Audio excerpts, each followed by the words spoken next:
It's election season around the world. We recently had elections in UK, US, Germany, and now we're going to have one in Australia soon. For an immigrant voting for the first time, the elections are the point where you have really arrived because you're actually making decisions for the future of the country, for your own future.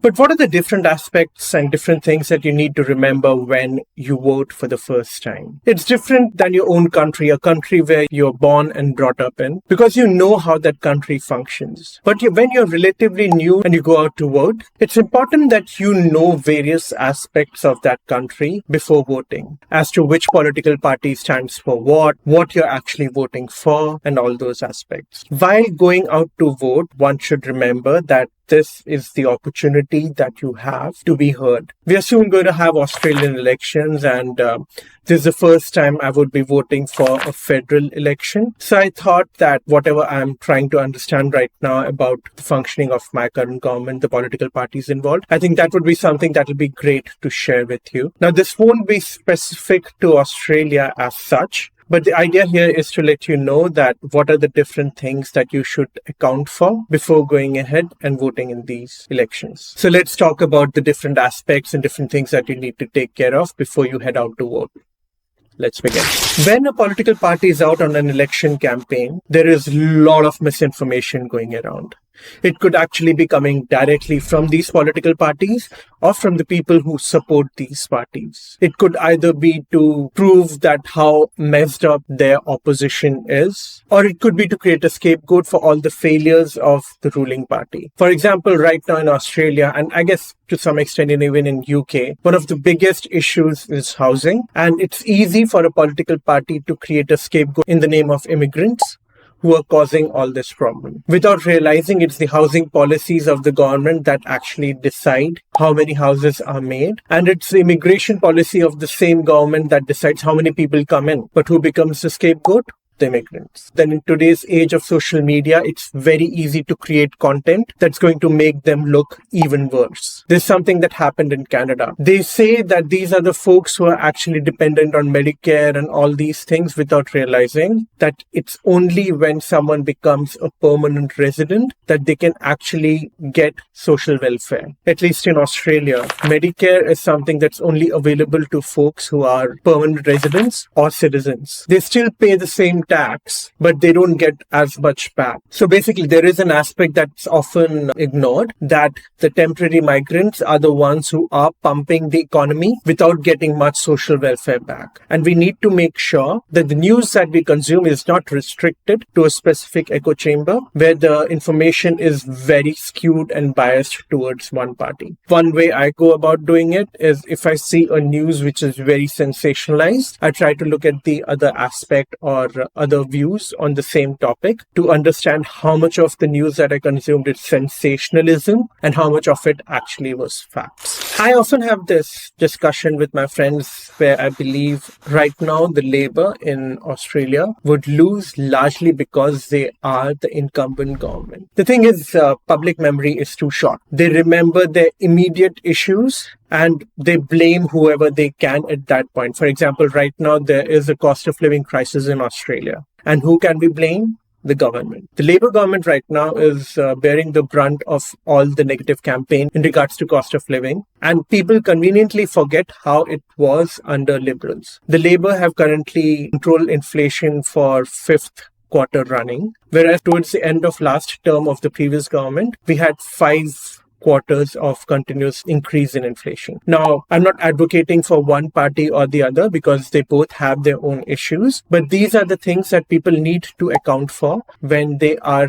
deciding who is to blame for the current economic situation. Policies that a government makes, it doesn't create an impact immediately. It takes time. So it might take as long as a couple of years. So there could be a situation where all the bad that's happening in a given term is actually because of policies of the previous government, and whatever improvement that we are seeing right now could be because of the current government towards the end of their term. Always look for long-term impacts instead of short-term gains. A political party can come in and promise in the campaign that they're going to give out this much money to these many people in order to uplift them. But what is the actual financial impact of giving out that money? That should be something that should be accounted for. For example, in US, they've decided that they're going to cut spending big time. But where is that spending coming out from? So, for example, in US, they're cutting Social Security, apparently, or Medicaid. Is that how you're going to save money? And what's the impact going to be for the future generation because of these cuts? These are the things that you need to account for. And these are the things that you need to study about policy of a given party before you decide that that is something that you align with and that is something that you want to vote for. Today, most of the top countries, the most developed economies in the world, are a melting pot of multiple cultures. So the government that represents them should be willing to cater to this diversity and strengthen the country even with such diverse cultures. It's really important that the people who come to power understand these different cultures. Even if they don't understand it, they should at least respect these cultures. Right now, across the world, there is this culture war going on where it's us against them, where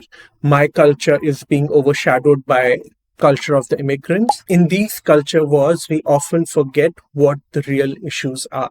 For example, right now the cost of living is high. Is the culture war really going to make a difference in the cost of living issues? The rich are getting richer, the poor are getting poorer. The wealth inequality is increasing across the board, across countries. The rich would always have the first dibs on the resources that a country has. A redistribution of wealth could really help a country to grow. I am supporter of taxing the rich. My idea is beyond a certain amount, you should be taxed higher than the rest. Whereas what's happening right now is the rich are finding loopholes to actually reduce their tax so much that in many cases they end up paying less tax than the poorest 50%. These are the different sections of the society that the government needs to respond to. It's irrespective of whether it's Labour or Liberal, Democrats or Republicans. As long as they cater to the common man, which forms the vast majority of a country's citizens, I think they are worth being supported. Always try to look for a party which is trying to do the best for the country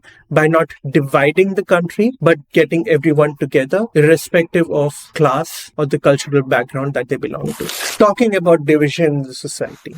Like I said, many top countries in the world are a melting pot right now. There is a need to ensure that the country is socially cohesive. People coming from different cultures and background come into a country, and often they get segregated among their own communities because the government is not doing enough in order to ensure that they assimilate well. These segregations are going to impact the country in long run. There has to be different policies to make sure that people from every class or culture gets the same opportunity to come together and work for growth of the country that you're living in. Singapore is a really good example where they make sure that the community housing that they have people from across cultures and not restricted to one specific culture. How that helps is people from different cultures interacting with each other helps them understand each other. It's tough to create fear among people who actually know each other. So a political party that ensures that people from across culture get same opportunities in same fields will definitely make sure that the country gets together unified for the upliftment of the whole country. So if you find a party which is doing that, then make sure that you support them. It's easy to believe that your vote does not count. In Australia, voting is compulsory. So there's a very high likelihood that the voter turnout is going to be really high. But a country like US and UK where it's not compulsory, many people don't vote because they don't believe in the system. Voting is the only opportunity that you usually get to make your voice heard. If you are not voting and still expecting that the country and the government would work for you, then you're sadly mistaken. In order to get heard, you have to make sure that you vote. If you don't vote, then don't go about crying and cribbing about the situation of your country, because you are the one who decided not to use the biggest power that you have in a country in order to make a difference. So irrespective of which country you are in, whether in US, Australia, Canada, UK, make sure when you have an opportunity to vote, actually go there and make your voice heard. And also support the causes that you believe in. So these are the few points that I wanted to present before you so that you understand what you should vote for, aligning to what you believe in. I hope you like this video from the Global Desis. For more such videos on economy, immigrant issues, career growth, make sure you subscribe to this channel. If you liked this video, then do hit the like button. Until next time, this is Jijo George from Global Desis. Have a great day.